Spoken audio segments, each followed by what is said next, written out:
Salut à tous et salut à toutes, c'est Tonio de la Team NFL du Café Crème Sport pour un nouveau podcast. Et pour ce podcast, on a un invité exceptionnel. On va un peu flatter son ego, mais je crois que c'est pas exagéré de le dire. C'est le joueur français de foot américain le plus connu du moment. C'est Anthony Mahongou. Anthony, comment tu vas? Merci d'être avec nous. Écoute, Tonio, merci à toi pour l'invitation.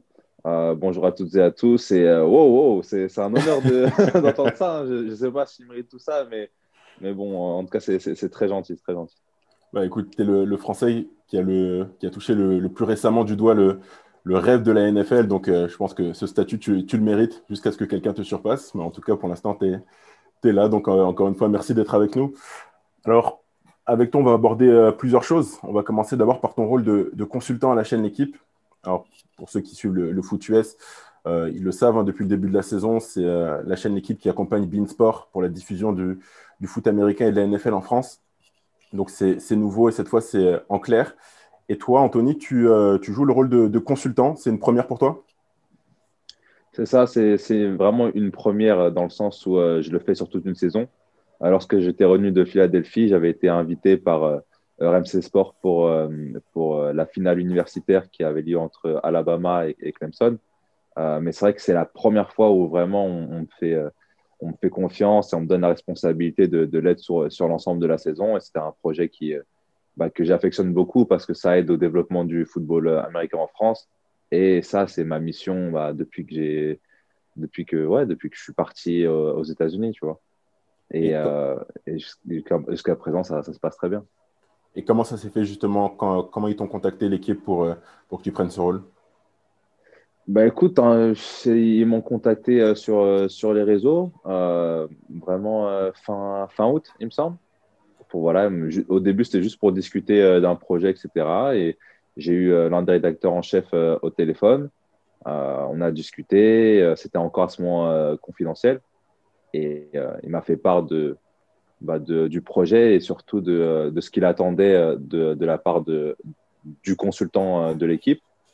Ils hésitaient un petit peu entre l'ancienneté, voilà, des anciens gars comme Philippe Gardan, etc.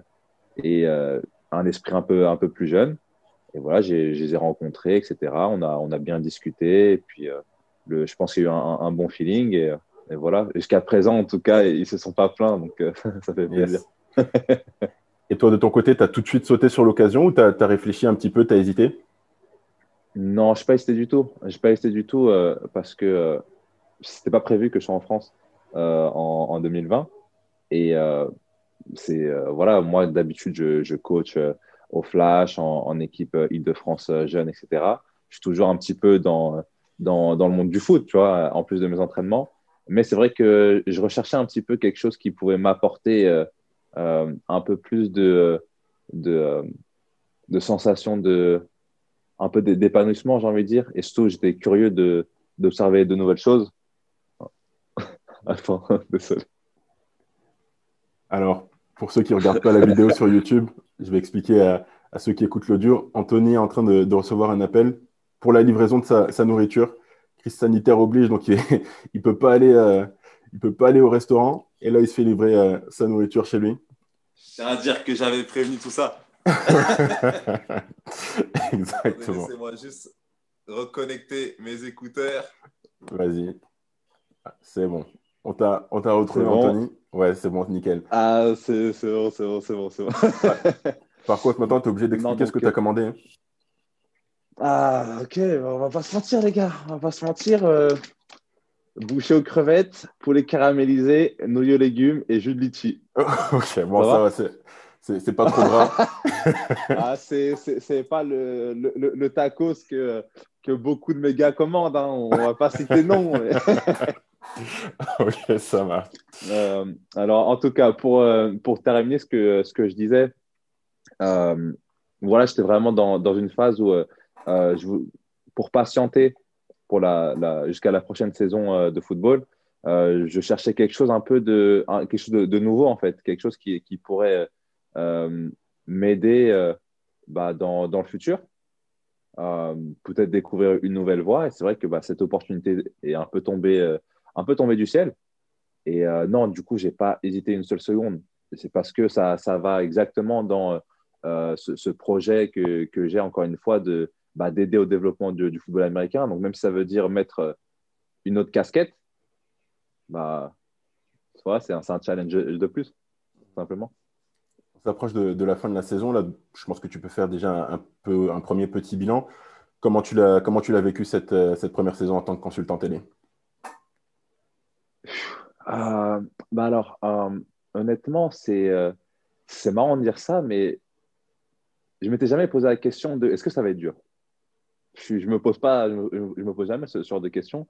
Euh, En revanche, j'ai trouvé ça pas facile, mais j'ai vite trouvé mes aises dans le sens où parler en live devant des caméras, c'est quelque chose qui est, bah, je suis habitué un peu à tout ça, de par mon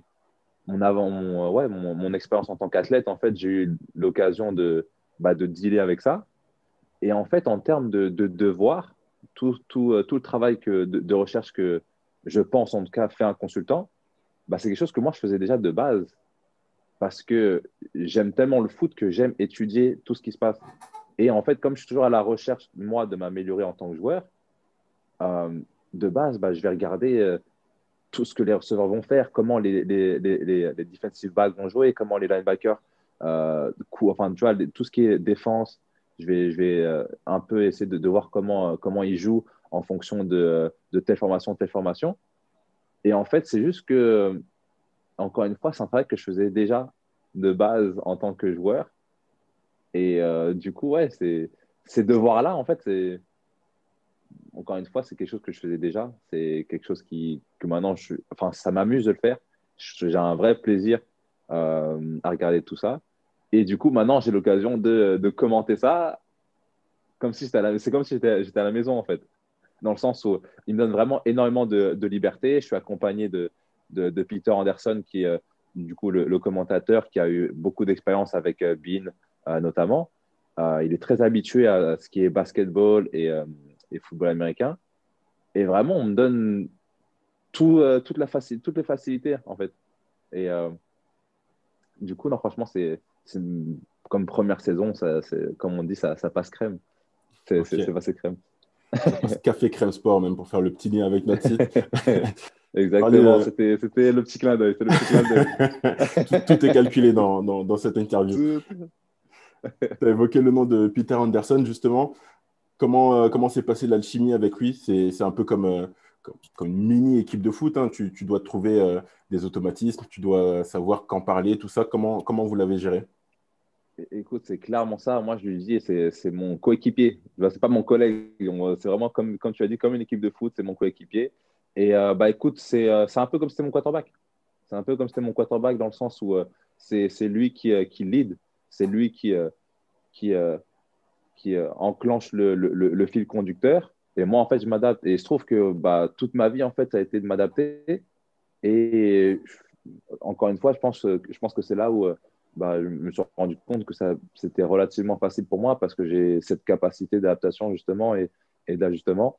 Et ouais, du coup, honnêtement, je pense que on avait commenté un Super Bowl le vendredi, juste avant euh, la première journée.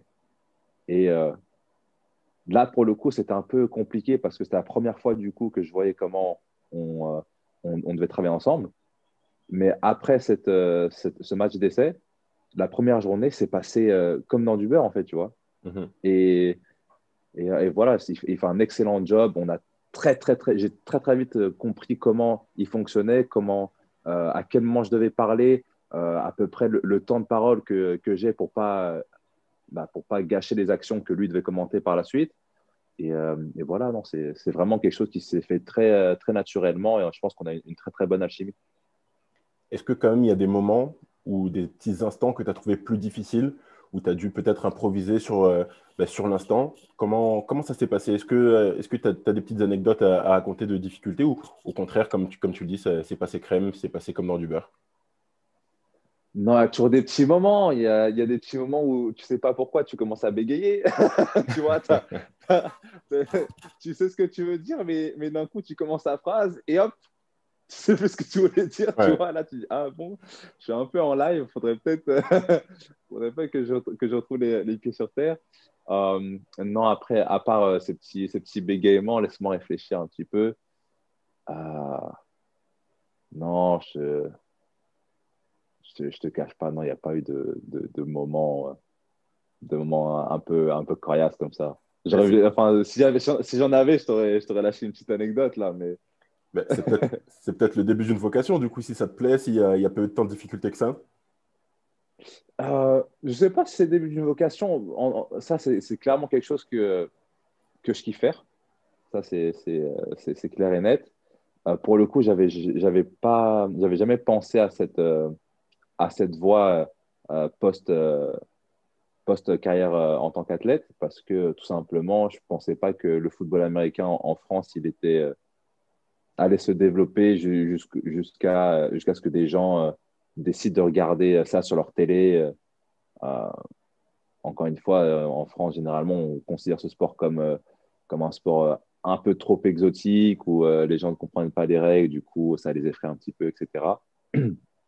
Mais c'est vrai que non, je me pose la question, je me pose la question, mais je préfère attendre vraiment terminer cette saison, notamment après le Super Bowl, pour vraiment euh, process un peu tout ça, recevoir les feedbacks euh, des patrons de la chaîne et on verra. On verra. Mais ce qui est clair et net, c'est que c'est une expérience que j'aime énormément. Et, euh, et ouais, je peux entrevoir une une petite carrière là-dedans. Et tu parlais justement des règles du foot US. Quand tu parles de football américain à personne commune, dans l'imaginaire collectif, c'est tout de suite le sport compliqué par excellence, où il y a plein de détails à assimiler. Est-ce que vous parlez de ça avant de commenter les matchs avec Peter, avec les directeurs et rédacteurs en chef de la chaîne L'équipe, sur le ton à adopter pendant les matchs, à être peut-être un peu didactique, un peu explicatif avec les téléspectateurs? Moi, je t'avoue par exemple que j'avais une certaine frustration à une époque quand je regardais Beansport, et à chaque play, à chaque action, les commentateurs expliquaient en détail, revenaient sur les règles. Et moi, dans ma tête, je me disais, mais je suis debout à 4 heures du matin, c'est pas pour qu'on m'explique les règles, c'est parce que je connais déjà le sport. Là, la chaîne L'équipe, c'est un peu différent. C'est une chaîne en clair, donc tu as un plus grand public. Est-ce que vous avez justement parlé de ce ton à adopter, peut-être un peu plus grand public ou plus dans le détail? Tout à fait, Tonio. Le but, vraiment, on sait que c'est pas qu'on est en concurrence, mais on sait que Bein propose déjà du football américain, mais on sait que l'audience de Bein, c'est des gens qui s'y connaissent. D'accord? En revanche, comme tu l'as dit, nous, étant donné que c'est une chaîne qui est en clair, on vise un autre public. On cherche vraiment les gens euh, qui ne connaissent pas ce sport, mais qui sont curieux. Et du coup, le but, c'est d'être le plus pédagogue possible, comme tu l'as dit. Donc oui, on va expliquer les règles, on va expliquer les nuances du jeu. Mais là où je pense que, enfin, de manière vraiment objective, je trouve qu'on fait un bon travail, c'est Peter, il va s'occuper de cette partie pédagogue dès le début du match, sur les deux premiers drives. Il fait vraiment un rappel des règles. D'accord? Mhm.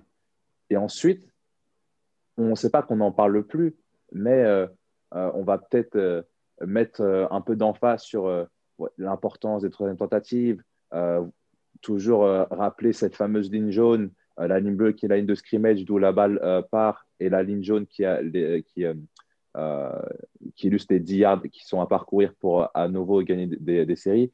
Mais on ne va pas rentrer dans les détails des règles drive après drive. Non, non, non, non, non.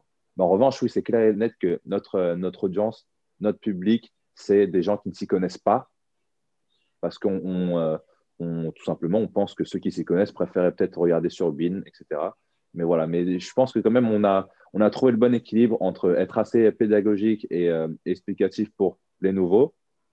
Et aussi, c'est là où c'est mon rôle qui prend un peu plus de responsabilité, c'est de faire en sorte de garder et d'attirer ceux qui s'y connaissent déjà et moi d'apporter mon expertise pardon, en parlant bah, vraiment des nuances de pourquoi ce jeu a été appelé, comment il a fonctionné, etc. Et là, un spectateur comme toi qui s'y connaît peut dire, OK, là, j'apprends de nouvelles choses. Tu vois ce que je Mhm. veux dire? Ok. Donc là, je pense qu'on a trouvé le bon équilibre là-dessus. Et tu disais tout à l'heure qu'une des raisons pour lesquelles tu as accepté ce rôle, c'est pour participer au développement du foot US en France.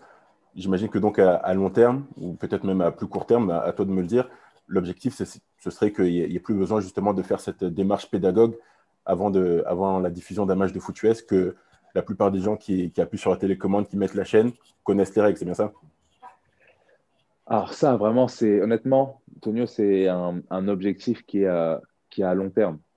Là, vraiment, cette année, on a juste commencé. Tu vois, le premier match qu'on a mis sur la chaîne, c'était le dernier match de la saison régulière. Tu vois. Ouais. Donc, on a encore un chemin à parcourir pour que ce soit vraiment toute la saison qui soit sur la chaîne et non pas seulement sur le site. Euh, Maintenant, ouais, c'est clair et net. C'est clair et net que j'aimerais énormément qu'un jour, euh, on puisse zapper comme ça à la télé et tomber sur un match et vraiment rentrer dans les détails du jeu, dans les spécificités du jeu. Et maintenant que tu dis ça, en fait, Mhm. j'aimerais revenir à ta question concernant les difficultés que j'ai rencontrées, parce que maintenant que j'en parle, Ouais. ça m'est venu. Oui, j'ai eu une très, très grosse difficulté en plus. C'était que, en tant que consultant, je m'étais dit que je devais vraiment apporter vraiment le côté expert. Sauf que ce côté expert, pour moi, il a une échelle différente que euh, bah, le français lambda, dans le Ouais. sens où j'ai vu ce que c'était le plus haut niveau et j'aimerais énormément pouvoir en parler de manière profonde, tu vois. Mais je ne peux pas nécessairement le faire puisque mon audience, c'est Ça va pas. un public qui ne s'y connaît pas. Et c'est là où j'ai dû euh, baisser un petit peu l'intensité en termes d'expertise et vraiment, on va dire, tu vois, je vais en parler un petit peu, me battre en profondeur pour ne pas effrayer les gens, mais juste assez pour que ceux qui s'y connaissent disent ah, ok, bon, Tony, ça va, il sait de quoi il parle. Donc voilà, je voulais vraiment revenir sur ça. C'était vraiment une difficulté. Euh, Maintenant, ça va, je m'y suis fait. Mais du coup, pour la question actuelle, j'aimerais énormément que voilà, dans quelques années, je me retrouve dans une situation où je suis vraiment libre d'aller deep dans mes analyses, tu vois. Tout simplement, tu vois, moi, quand j'ai accepté ce job, bah, je me suis dit comment moi je peux m'entraîner et prendre entre guillemets, des reps mentales. Bah, c'est de regarder des matchs avec les commentaires ESPN, Fox, etc. Eux, dans les analyses, c'est des analyses qui sont profondes parce que tout le public connaît le football américain, c'est le sport national. Donc moi, c'était ça mes standards en tant que consultant. Mais je ne peux pas prendre ces standards pour le public français. Donc Exact. un jour, j'espère. Eh ben justement, avant de passer à ta carrière, qu'est-ce qu'il faudrait pour que le foot US se développe? Tu dis que tu y participes, c'est presque une mission de tous les jours, toi en tant que joueur de foot US. Quelles sont les petites étapes à cocher, à accomplir pour que le foot US devienne peut-être pas un des sports majeurs au niveau du foot ou du rugby ou même du basket, mais qu'il ait sa place simplement dans le paysage sportif français? Ah, c'est compliqué, Tonio, parce que ça, c'est toute une stratégie qui doit être mise en place. Et Ouais. si je le pouvais, je l'aurais fait. Et je ne sais pas si, si mon schéma de pensée, c'est le bon, pour être honnête. Euh, je pense qu'il y a un moment ou un autre, dans tous les cas, en France, on va être limité dans le sens où bah, nos équipes sont des associations, tu vois, sont pas des clubs. Tu vois, c'est vraiment une association et ça, une association, ça a des limites. Tu vois, quand tu vois que les meilleurs joueurs français, ils jouent pas en France Ouais. parce que ils sont pas payés. Du coup, ils vont en Allemagne, ils vont en Finlande, ils vont dans d'autres pays. Euh, c'est là où ça devient compliqué parce que on se plaint souvent de pourquoi est-ce que les matchs, ne serait-ce que de la première division française, donc le championnat élite, pourquoi les matchs ne sont pas diffusés. Mais en même temps, vu que les meilleurs joueurs, quasiment, hein, je ne dis pas que ceux qui jouent en France, ce n'est pas les meilleurs parce que ce serait faux de dire ça, mais on a quand même beaucoup de talents qui sont éparpillés dans d'autres pays. Et du coup, comment tu veux proposer le meilleur du football français alors que tu n'as pas les meilleurs joueurs. Et en fait, c'est un cercle vicieux, tout simplement. Après, je pense qu'en termes de communication, je trouve que la fédération elle a fait un, de très, très, très gros progrès sur, je dirais, ouais, sur ces 2 dernières années. Euh, ouais, vraiment en termes de communication sur différents événements, etc., je trouve il y a du mieux et je pense que la fédération a pris un très bon élan. Euh, Maintenant, ce qu'il faut, ce qui est bien, c'est que encore une fois, avec l'équipe qui propose maintenant du football américain au grand public, ça va aider. Donc là, tu vois, tant que j'ai cette casquette de consultant, mon but, c'est de faire mon meilleur job, le meilleur job possible pour faire en sorte de ne pas effrayer ceux qui ne connaissent pas et d'attiser leur curiosité. Euh, je laisse l'aspect joueur pour la prochaine question. Mais non, qu'est-ce qui manque? Qu'est-ce qui manque à tout ça? En vrai, il manque un Tony Parker français. Ouais. Il manque un Tony Parker français. Au final, j'y viens, mais c'est sans. Voilà, c'est dur enfin, c'est pas dur de dire ça parce que j'ai énormément de respect pour Tony Parker, pour ce qu'il a fait. C'est une vraie légende, tu vois. Et moi, je n'oserais pas me comparer à lui. Mais moi, c'est mon but, en fait, d'être, d'avoir l'impact que Tony Parker a sur le basket au football américain. Tu vois. Transition toute trouvée, on va justement parler de ta carrière. Là, cette année, il y a pas eu beaucoup de sport. Est-ce que tu peux nous faire un point sur ta situation personnelle, là, en janvier 2021, où en est Anthony Mangou dans sa carrière? Alors, c'est un peu flou. C'est un peu flou avec la nouvelle vague du Covid, mutant, etc. Ouais. C'est un peu flou. Maintenant, voilà, l'objectif, ça j'ai toujours dit, c'est tant que je joue, euh, mon objectif, c'est de réintégrer la NFL justement pour avoir cet impact. Euh, Maintenant, pour y arriver, je dois passer par d'autres ligues. Et voilà, là, il y a 2 options pour 2021. C'est la Ligue canadienne ou alors ça va être la nouvelle Ligue européenne de football. Et, mais voilà, c'est les deux opportunités pour 2021. Juste avant de revenir sur ça, est-ce que tu peux faire un bref résumé de ton parcours de joueur de foot US? Bien sûr, bien sûr. Alors, j'ai commencé à 13 ans au Flash de la Courneuve. Euh, Le donc, club. pas la peine, ouais, pas la peine de parler de tous les titres de champion de France qu'on a gagnés, hein, des saisons invaincues, à foison. Exact. Euh, L'équipe de France junior sur deux campagnes. Coupe du Monde au Texas où on finit sixième. Coupe d'Europe en Allemagne où on finit deuxième. Entre-temps, j'ai été sélectionné dans l'équipe All-Star mondiale qui s'appelle The World Team pour jouer contre l'équipe nationale américaine au Texas aussi. Donc, l'équipe nationale qui regroupait notamment les frères Griffin qui jouent pour Seattle et puis voilà, d'autres joueurs. Coupe de France senior, Coupe d'Europe 2014, on finit troisième.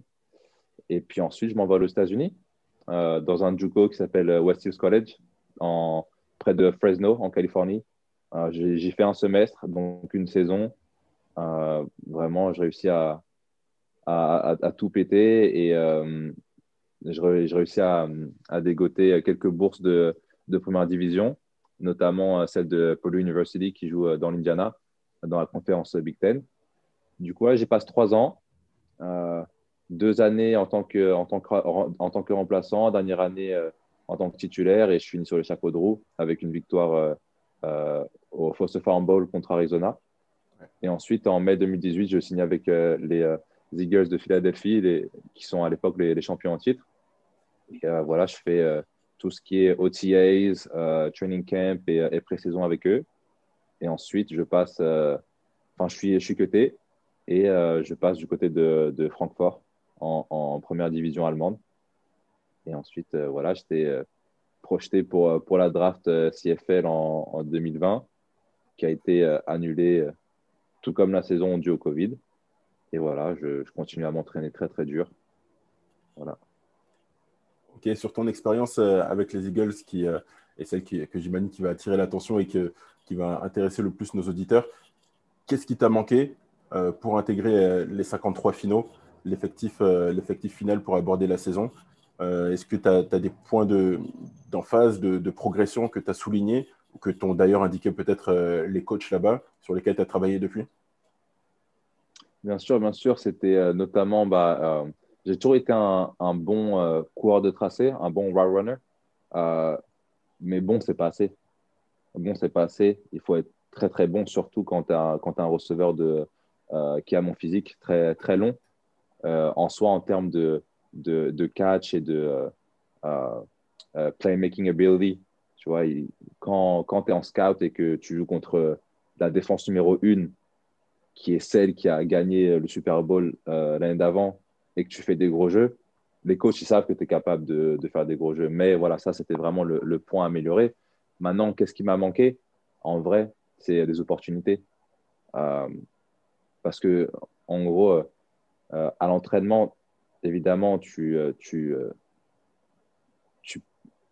tu peux donner de la confiance au coach avec tes jeux, en montrant que tu connais ton cahier de jeu par cœur et que tu es capable de make plays, de faire des jeux. Ce qui compte le plus, surtout, c'est les reps que tu as en pré-saison. Et malheureusement, c'est ce qui m'a manqué, puisque quand le premier match, je joue contre les Steelers, mais que le quarterback, c'était le quarterback quatrième groupe. Malheureusement, tu vois, c'est une anecdote. Tu vois, ça, c'est une sale anecdote. Mais ça, je l'oublierai jamais, tu vois. Mais on est au troisième quart-temps contre les Steelers. Tu vois, il y a mon gars Juju avec qui je me suis entraîné tout l'été, tout ça. Enfin, c'est un rêve. Tu vois, ton premier match en NFL. Et ton premier snap, c'est un quarterback qui se trompe de jeu et de formation et de jeu.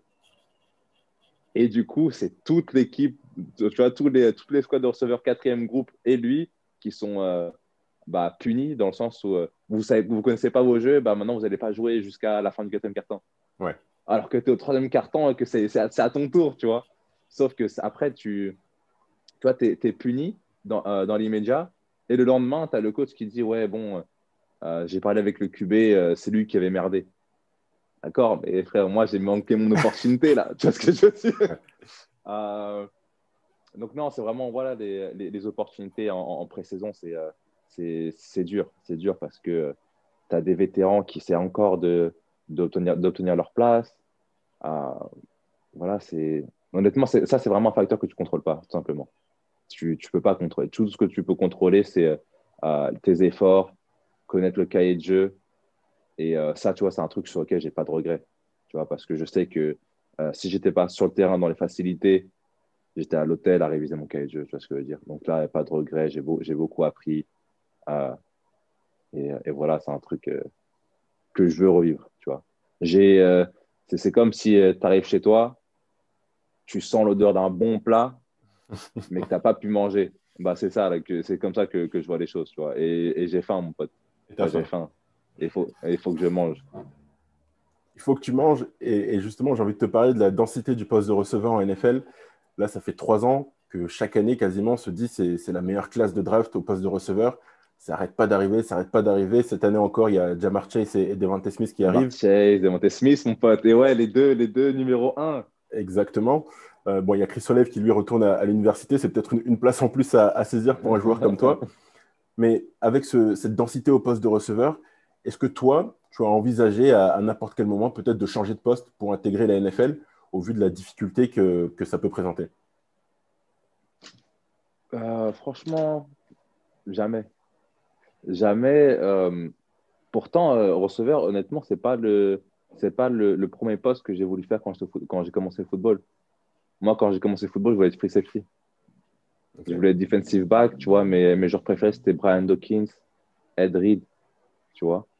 Et receveur, honnêtement, j'ai joué receveur parce que ma première année en cadet, on avait besoin d'un receveur avec des mains sûres. mon coach m'a dit, Anthony, joue receveur cette première année et ensuite, tu pourras jouer tout ce que tu veux l'année prochaine. Sauf que voilà, j'étais bon, tu vois. J'étais bon, je m'amusais parce que je scorais des touchdowns. Donc, la deuxième année, je me suis amusé à tout jouer. J'ai tout fait ma deuxième année en cadet, tu vois. J'ai joué QB, j'ai joué running back, j'ai joué defensive end, tu vois, j'ai joué corner. Et mes receveurs, non, en fait, c'est un truc que bah, je kiffe. Je kiffe parce que voilà, tu dois battre ton vis-à-vis. Bon, tu dois avoir la chance d'avoir un quarterback qui te lance la balle à toi aussi, tu vois, parce que tu n'es pas le seul receveur, il y en a plusieurs. Mais j'aime ça, tu vois, j'aime quand les gens ils sont à mes trousses et qu'ils cherchent à me détruire, tu vois. C'est le but d'un défenseur, ils cherchent à me détruire et que malgré tout, malgré tous ces obstacles, bah, tu arrives à attraper la balle et à marquer ou en tout cas au moins à faire avancer ton équipe. Et ça, c'est un truc que je kiffe. Donc après cette première année, je me suis rendu compte que non, en vrai, c'est le poste pour moi.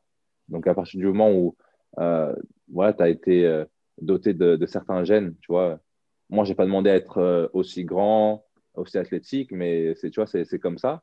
Et j'ai le prototype parfait d'un receveur. Donc, pourquoi me priver de ça, tu vois? Maintenant, tu l'as dit, en vrai, tout ce qui est skills, tu vois, receveur ou même defensive back, c'est la position où les Américains, ils ont un vivier tellement énorme que, en vrai, il n'y a pas besoin d'aller chercher ailleurs, tu vois. Généralement, quand tu as des Européens qui arrivent à un haut niveau en NFL, bah, la plupart du temps, c'est des hommes de ligne, Ouais. offensifs comme défensifs, tu vois.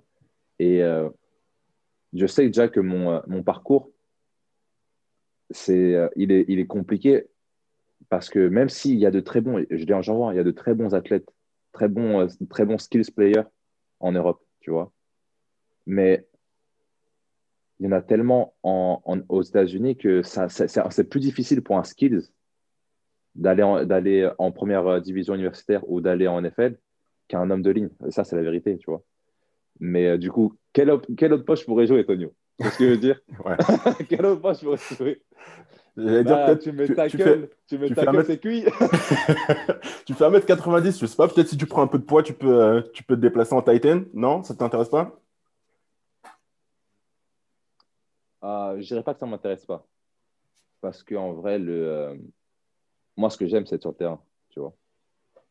Et je sais que si on me met quelque part, ma volonté d'être efficace, eh ben, c'est ça qui va me faire kiffer, Mhm. tu vois. Euh, Maintenant, en tout cas, on va tout simplement enfin, pour répondre plus simplement à ta question, je pense que là, non, en tout cas, j'ai jamais pensé à ça. Je n'y pense pas non plus. Mais si, par exemple, un jour, tu vois, un scout NFL me le dit, peut-être que dans ce cas, je pourrais le considérer. Mais pour le moment, non, je suis un receveur. Je pense que j'ai montré, tu vois, j'ai montré que je suis un bon receveur, que ce soit en première division universitaire, que ce soit en NFL. Euh, voilà, il suffit juste d'être au bon endroit au bon moment, je pense. Pour nous qui suivons la NFL, on sait que c'est pas la ligue la plus progressiste des grandes ligues américaines. Ah, ça. Est-ce que le fait d'être français, que tu t'appelles Anthony Mangou et pas James Williams, dans la tête des scouts et peut-être même des dirigeants, tu penses qu'il y a un certain stigma, sans forcément d'ailleurs que ce soit volontaire, peut-être même dans l'inconscient. On se dit, ben, un joueur français, un petit Frenchie, on va pas forcément lui faire confiance par rapport à un joueur américain qui joue au foot US depuis le collège, le lycée, dont on suit le parcours depuis plusieurs années. Je ne sais pas s'il est conscient ou pas, mais en effet, je pense qu'il y en a un. Mais je peux pas, enfin, j'aime pas quand les gens utilisent ça comme excuse, tu vois. Et pour le coup, tu vois, je me suis toujours dit, en fait, pour être honnête, je me suis posé cette question que après. Tu vois, quand je suis parti en JUCO, à aucun moment je me suis dit, Anthony, est-ce que ils vont avoir des préjugés juste parce que tu es français? C'est une question qui me venait et que je rejetais directement parce que je voulais pas dépenser mon énergie à, à avoir des réflexions là-dessus, tu vois. Parce que même si c'est le cas, bah, tu sais quoi, c'est un challenge de plus. Et Mhm. moi, je vois comme ça, en fait. Quoi qu'il arrive, moi, mon but, c'est que quand tu me vois sur le terrain, tu oublies que je suis français et tu dis juste, c'est un putain de joueur de foot. Tu vois? Quand je suis en meeting et que le coach il pose des questions et que la plupart des mecs, ils savent même pas, tu vois, ils n'ont pas assez de football knowledge pour répondre correctement à la question et que toi, tu réponds que tu as la bonne réponse, tu vois, Mhm. tu n'es plus le français. Tu es juste un joueur de football qui connaît le football, tu vois. Et ça a toujours été ma mentalité, tu vois. Mon but, c'était, OK, je suis français, tu vois, et la responsabilité encore par rapport au développement, par rapport à aider le développement du football américain en France et en Europe, tout simplement, parce que moi, je ne me suis pas cantonné à la France, tu vois, c'est une pression que je mets sur mes épaules, parce que je sais que, d'accord, je suis français, mais je représente les Européens aussi, tu vois. Donc oui, moi, j'y pense parce que c'est une pression de plus que je mets sur mes épaules et j'en suis fier, mais quand je joue, je suis plus français, je suis un Américain et je suis un joueur de football, Mhm. tu vois. Maintenant, en NFL, tu vois, par exemple, je sais qu'à la fac, il y a de plus en plus de joueurs européens qui arrivent à aller en première division universitaire, par exemple. Et ça, je trouve ça top. Tu vois, c'est simplement qu'il va y en avoir plus et plus encore. On a quelques Et Français d'ailleurs. Ouais. ouais, ouais. Et la NFL, elle a toujours un peu copié comment dire? On va dire que la NCAA, les coachs en NCAA sont un peu font preuve un peu d'innovation, tu vois. La preuve en allant chercher des prospects européens. Et la NFL, elle est friande de tout le temps prendre les bonnes innovations de la NCAA. Et du coup, je pense que de plus en plus, ça va arriver, tu vois. Ça, c'est clair et net. Ça, j'en suis convaincu, j'en suis persuadé, tu vois. Donc, Donc on l'a bien compris, français, au poste de receveur avec l'objectif de la NFL. Comment tu as occupé tes dernières semaines en dehors du poste de consultant à l'équipe? Comment tu as occupé tes dernières semaines pour te préparer aux prochaines échéances et donc à ton objectif d'intégrer soit la CFL, soit la prochaine ligue en Europe? bah écoute, c'est même pas les dernières semaines, hein. Là, je te cache pas, ça fait depuis, je suis rentré de Francfort mi-octobre 2019. Depuis novembre 2019, moi, je travaille enfin, je m'entraîne pour les prochaines échéances, tu vois. Donc là, je ne te cache pas, ça fait long, tu vois. Là, ça fait plus d'un an que je m'entraîne et que je vois à chaque fois les échéances qui reculent, qui reculent. C'est un peu frustrant, tu vois, c'est un peu frustrant. Mais, tu vois, je ne suis pas du genre à me plaindre, tu vois. Dès que je sens que je commence à être frustré, et ben, en fait, je regarde tout simplement ce qu'il y a autour de moi, tu vois. Et quand je vois que dans le monde, tu vois, j'ai des amis qui galèrent, tu vois, j'ai des amis qui galèrent à cause de cette situation sanitaire. Quand je vois des gens qui ont des petites entreprises et qui sont à ça de couler, tu vois, enfin, tout le monde galère, tu vois. Cette crise, elle est bénéfique euh, pour très peu de personnes. Tu vois ce que je veux dire? Mhm. À part pour tu vois, à part les firmes euh, Pharmaceutique, ouais. voilà, pharmaceutiques. Mais tu vois, je suis vraiment pas du genre à me plaindre et à me morfondre. Du coup, voilà, je relativise. Tu vois, je relativise.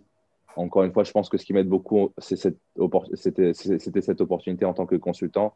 Mais, euh, mais non, je sais que voilà, je suis un mec qui a toujours été très optimiste. Ça va arriver. Et voilà, ça fait un an que je m'entraîne dur, tu vois, genre 2 entraînements par jour, tu vois, comme j'ai toujours fait, entre la muscu, entre mes entraînements d'athlète et de terrain spécifique receveur. Et voilà, ça va arriver, ça va payer, genre, je m'en fais pas, tu vois. Ok, juste une dernière question avant de passer à la NFL.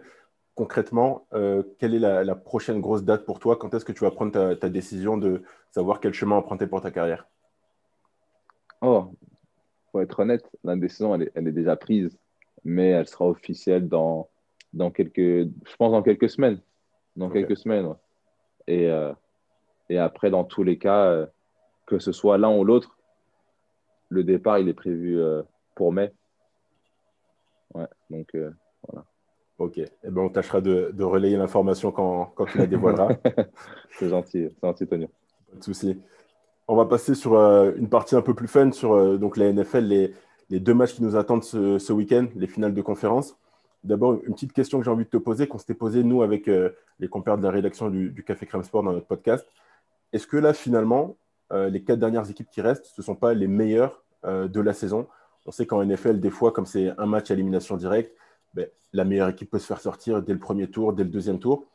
est-ce que là, les choses ne sont pas faites en sorte qu'on ait les 4 meilleures équipes qui ont vraiment dominé lors de la saison régulière? Franchement, clairement. Clairement. Euh, Tu m'aurais posé la question la semaine dernière, quand on avait encore, il y a encore ces équipes que je respecte, tu vois, mais euh, Rams, Cleveland, Ravens, tu vois, c'est 3 franchises que je respecte et qui sont battues pour mériter leur place en playoff, tu vois. Mais là, il n'y a pas de surprise. Ces 4 équipes, honnêtement, les 2 affiches, elles sont incroyables. Elles sont incroyables. Et pour le coup, euh, moi, perso, j'ai très peur pour mes pronostics parce que j'avais prévu 3 équipes sur les 4 Ok. pour Ah, arriver c'est pas trop mal. jusqu'ici. Mais le truc, c'est que j'avais prévu que les Saints battent les Bucks. Mais je me suis dit que si les Bucks gagnent, ils, ils- ils vont faire très peur. Tu vois, et honnêtement, tu vois, moi, j'ai Green Bay qui gagne le Super Bowl. Ok, Mais t'as peur. il joue contre Tom Brady, tu Ouais. vois. Et une défense des Bucks qui est très efficace. Très efficace. Donc non, j'ai très chaud. J'ai très chaud. Et de l'autre côté, de l'autre côté, on a les champions en titre. Donc, pas trop de surprises. On avait prévu qu'ils arrivent au moins jusqu'ici. Et les Bills. Les Bills. Je suis pas fan des Bills, tu vois. Mhm. Mais je suis tellement content pour cette franchise parce qu'elle revient de loin. Elle revient de loin. On se rappelle ces dernières années au fond du gouffre, tu Ouais, ouais, vois. ouais, ouais. Et, les voir jusque-là, moi, je suis très, très content. Et en plus, tu vois, en tant que receveur, tu vois, je suis vraiment gâté du côté des Bills. Tu vois, Stéphane Diggs, c'est un receveur que je kiffe étudier. Même si on n'a pas du tout le même morphotype, c'est un receveur que je kiffe étudier et de voir, tu vois, que bah, la trade lors de l'off-season, tu vois, et qu'il arrive aux Bills et que ça paye, tu vois, qu'il a un impact immédiat avec Josh Allen, je suis très content. Je suis très, très content, tu vois. Et pour le coup, bah, encore une fois, je ne suis pas fan des Bills, mais je vois les Bills battre les Chiefs. Surtout qu'on ne sait pas encore quel sera le statut de Patrick Mahomes. Ça pourra. Bon, Tonio, on ne sait pas. On ne sait pas, mais bon. Eh, Mais on sait. on va pas me la mettre.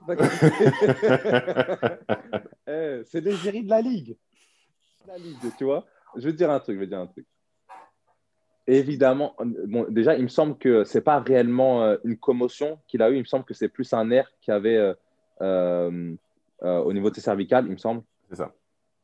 Et je pense que ça, déjà, ça va jouer en leur faveur. Tu vois, parce que déjà, honnêtement, quand j'ai vu le coup, j'ai pas compris comment ça se fait C'est vrai que sur que l'action, on quand voit il pas trop. Ouais. on voit pas trop, tu vois. Et quand je vois que quand il se relève, tu vois, il a vraiment un regard vitreux, un regard dans le vide, le mec, et que ses jambes, elles partent comme des spaghettis. Ouais. Moi, j'ai paniqué pour lui un peu. Mais ouais, je pense que, tu vois, à la vidéo, encore une fois, on peut dire, bon, le choc, c'est pas le choc le problème, tu vois. Et si c'est pas une réelle commotion, bon, il va avoir quand même un protocole, ça c'est obligatoire. Mais je pense, du coup, je pense qu'il va jouer, c'est sûr. Enfin, moi, je pense que c'est sûr qu'il joue. Mais par contre, là où je me serais posé la question, si ça avait été, tu vois, un vrai choc avec commotion, honnêtement, je me dis que même si, tu vois, tous les regards sont sur cette franchise, tu vois, euh, il y a deux. En fait, c'est une sorte de bataille qu'il y a entre. Bah, c'est soit on a une finale de conférence des Chiefs sans Patrick Mahomes, qui est l'égérie de la NFL, qui est le futur de la NFL, que ce soit commotion ou pas, s'il joue pas, c'est pas bon. C'est pas bon pour le business de la NFL, tu vois. Mais en même temps, s'il joue, on va dire oui, il a passé les protocoles. Mais on va quand même se poser la question est-ce qu'il a réussi à passer le protocole juste parce que c'est Patrick Mahomes, tu vois ce que je veux dire? C'est ça. Donc bon, là, je pense que, vu la blessure, je pense qu'on ne va pas vraiment rentrer dans cette guerre-là, pour être honnête. Mais je suis convaincu qu'il joue. J'en suis convaincu. Et ouais, ça va être un bon match. Ok. Ça va être un bon Mais match. c'est vrai, on en discutait aussi avec les gars, c'est que il y a encore quelques années, et pas si longtemps, il y a 2 3 ans, même après cette commotion, il aurait fait un tour dans la tente bleue, et puis on aurait dit, bah, t'es Patrick Mahomes, tu retournes Ouais. sur le terrain. Là, il n'est pas du tout retourné, c'est un signe de l'évolution de la NFL. Donc je pense, comme tu l'as dit, hein, si c'est vraiment une commotion, et qu'il n'est pas en jambes, il n'est pas en état de jouer, là, il y aurait eu ce grand débat. Si pour le coup, ce n'est pas une commotion, ça pourrait peut-être être un peu plus facile de le faire jouer ce week-end. Ouais. Exactement. Alors, juste que tu rappelles officiellement tes pronostics, c'est ancré dans le marbre. Pour le premier match, Packers-Bucks, tu vois les Packers l'emporter? Ouais. Mais avec une mention, j'ai peur de Tom Brady. Il fait tout le temps peur. J'ai peur de Tom Brady en playoff, tu vois. En playoff, c'est Tom Brady, tu vois. Mais, ouais, je vois quand même les Packers s'imposer. Et ensuite, pour le deuxième match, voilà, je vois les Bills. Même avec la présence de Patrick Mahomes, je pense que les Bills sont capables déjà de freiner cette attaque explosive. Mm-hmm. Et en attaque, j'aime énormément l'attaque de Green Bay. Elle est parmi, pour moi, c'est l'une des meilleures attaques, tu vois. Clairement. Très équilibrée, jeu de passe, jeu de course. Okay. Et la petite connexion que j'apprécie énormément, Rodgers-Adams, tu vois. ça, en tant que receveur, on imagine que tu n'es pas insensible. Déjà, nous, on n'est pas receveur, on est tout émoustillé. Alors toi, quand tu vois Davante Adams avec Aaron Rodgers, ça fait quelque chose. Ouais.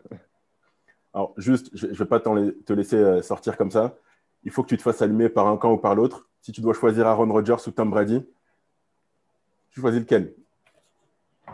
Non, c'est dur ça. Non, ça c'est dur, parce que de base, j'ai quand même plus pas d'amour, mais tu vois, j'aime plus Tom Brady que Rodgers de base. Ok.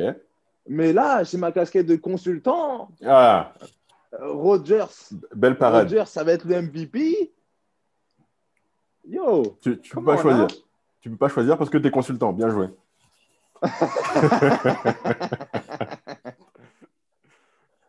Écoute, Anthony, merci beaucoup d'avoir passé ces quelques minutes avec nous.